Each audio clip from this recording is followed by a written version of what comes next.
Pirate princesses in the near future, and thanks to Crunchyroll and Adult Swim, we're finally getting the Metroid game that's been 15 years in the making. We've got that and more on this episode of The Weekly Geek. Terry, roll the clip.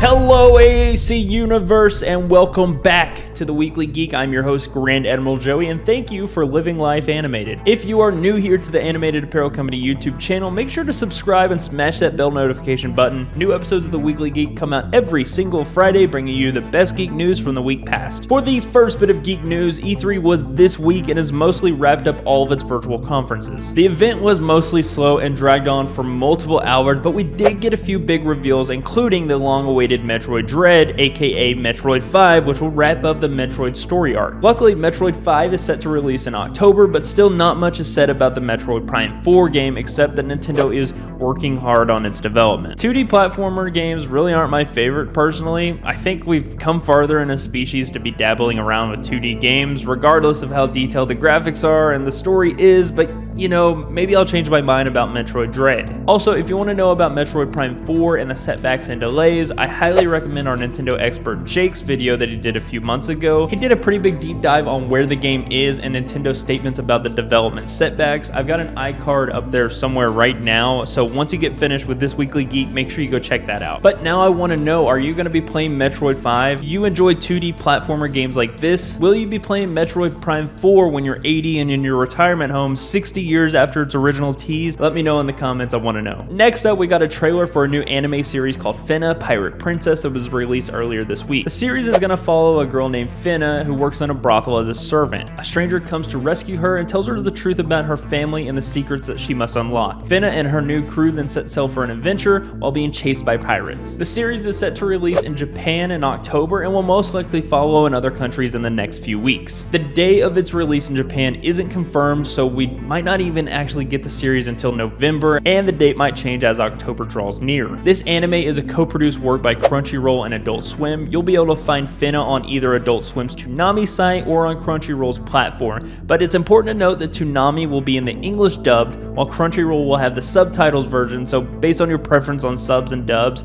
you'll want to plan accordingly. The trailer looks really cool, and for somebody that's getting back into anime like me, you can bet that I'm finna be watching this. Now let's take a moment to pay some bills to keep the lights on in this place, so make sure you head over at animatedapparelcompany.com right now. We've got all of your officially licensed merch from anime, comics, 90s cartoons, Marvel, DC, Star Wars, and all. A link to the site is down below for your awesome fully licensed merch. This week's Weekly Geek product is our black Boba Fett lounge pants featuring the galaxy's most feared bounty hunter. Come home from a long day of work fulfilling bounties and throw on these super comfortable Star Wars lounge pants till Jabba calls you back for the next job. Go grab these pants while they are still in stock using the offer code WeeklyGeek to get 30% off. This code only works for these pants, and it's specifically for our Weekly Geek audience. It's basically a big personal thank you from me and our AAC team for helping supporting this show and the channel. And before we jump back into the news, I just want to mention that our wonderful AAC team brings freshly served content to you 6 and soon 7 times a week for a small price of being absolutely free. Just remember to hit the subscribe and bell notification icon so you can be alerted anytime Aaron talks about superheroes, Ash talks about anime, Jake brings us Nintendo, and I cover Star Wars and your favorite news show. EA dropped a big trailer for a title game fans have been waiting for as well. EA and DICE took the opportunity of E3 to showcase a new trailer for their upcoming Battlefield 2042.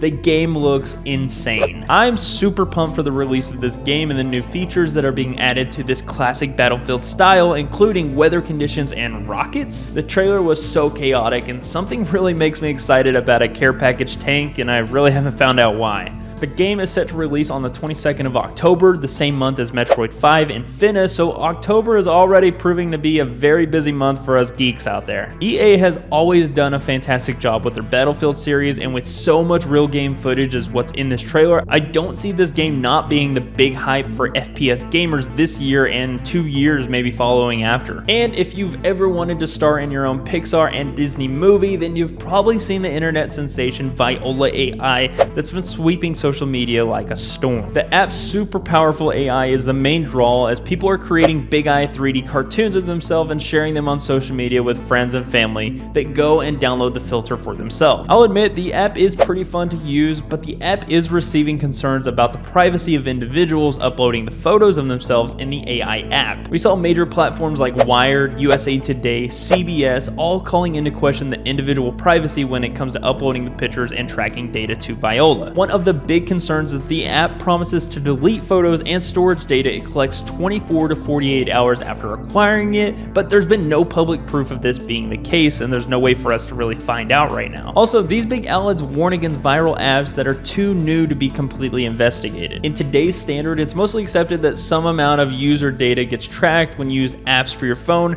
but how much is really being used? The platform's throwing shade at the app recalls the data breach collected by Cambridge Analytica through Facebook that happened in 2016, which I won't get into. It's a mess in itself, but you can definitely check it out. Brand new viral apps like this have had a lot less checks on what data is being harvested, and it's not just what they admit on face level. So not to poop emoji on anyone's party, but it's at least worth stating to continually be conscious about your data privacy, as there's no telling how it'll be used against us in the future. And that's going to be all for this Weekly Geek episode. Let me know in the comments what your thoughts are on any of these topics, as I'm really interested to hearing from our AAC universe. If you want to check out some of our most recent videos, our Nintendo expert Jake just released a video reviewing Nintendo's Game Builder Garage, and if you're a lover and not a fighter, our anime expert Ash has a new video out about 5 love animes, and you won't want to miss them. They're gonna break your heart. We've got that and a tons more, so check out those videos and subscribe. I'll see you all in the next Weekly Geek episode. Bye!